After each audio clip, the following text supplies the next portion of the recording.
প্রতিবেশীদের কাছে রিশাদ হোসেন এখন আন্তর্জাতিক তারকা। রিশাদের জন্মস্থান সুদূর নীলফামারী থেকে খেলা দেখতে আসা এক প্রতিবেশী জানালেন, এই ক্রিকেটার যখন দেশের জয়ে অবদান রাখেন তখন উচ্ছ্বাসের বন্যা বয়ে যায় পুরো উত্তরবঙ্গ জুড়ে। নীলফামারী থেকে আসছি, রিশাদ হোসেনের বাড়ির সাথে আমার বাড়ি।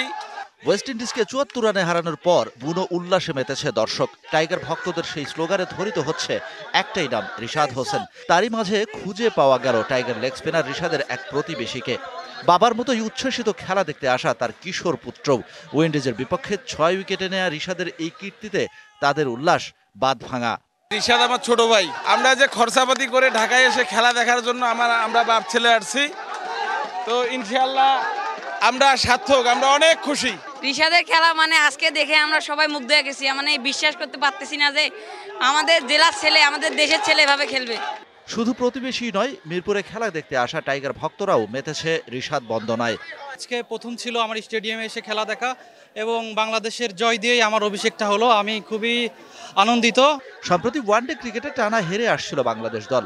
উইন্ডিজের বিপক্ষে পাওয়া এই জয় আত্মবিশ্বাস বাড়ালো ক্রিকেটারদের, আত্মবিশ্বাস বাড়িয়েছে দর্শকদেরও। আজকের ম্যাচ রিশাদের কারণে আমরা জিততে পারছি। জয় বাংলাদেশ। আগামী মঙ্গলবার সিরিজের দ্বিতীয় ওয়ানডেতে মুখোমুখি হবে দুই দল। সেই ম্যাচের শেষ হাসি মেহেদী মিরাজদের হলে সিরিজ নিশ্চিত বাংলাদেশের।